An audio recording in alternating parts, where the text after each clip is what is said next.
Big boss season 9 ఆ షోని ఒక కాన్సెప్ట్ తో తీసుకొచ్చారు. ఏంటి? Commoners versus celebrities, owners versus tenants. ఇప్పుడు ఏదండి అసలు ఆ కాన్సెప్ట్ ఏది? అసలు కామనర్స్ ఏరి?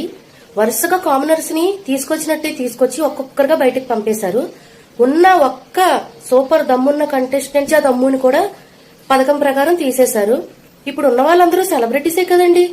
ఇప్పుడు కప్పు కూడా సెలబ్రిటీస్ చేతిలోనే పెడతారని నాకు అనిపిస్తుంది నిజంగా. అసలు ఏది అసలు కాన్సెప్ట్ ఏది? అసలు షో ఇటుపోతుంది. అసలు వచ్చిన ఫైర్ స్ట్రాంగ్స్ లో ఒక్కరైనా దమ్మున్నోళ్ళు ఉన్నారండి? ఒక్కరి పక్క నుంచి ఎంటర్టైన్మెంట్ వస్తుందా? ఒక్కరి పక్క నుంచి కామెడీ వస్తుందా? ఎంతసేపు అరవడం అరవడం అరవడం, గొడవలు పడ్డం, డెమాన్ పవన్ కి రీతుతో రిలేషన్ లో ఉండొద్దు, బయట బ్యాడ్ గా పోతుంది, ఇవి చెప్పి తన వైపు తిప్పుకుంటుంది అలేఖ్య శెట్టి పికల్స్.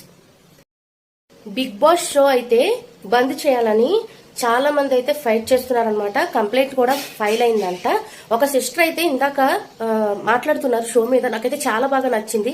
అసలు మాధురి గారిని తీసుకురావడానికి రీజన్ ఏంటనే దాని మీద కూడా ఆవిడైతే చాలా బాగా మాట్లాడారు. నాకైతే నచ్చింది.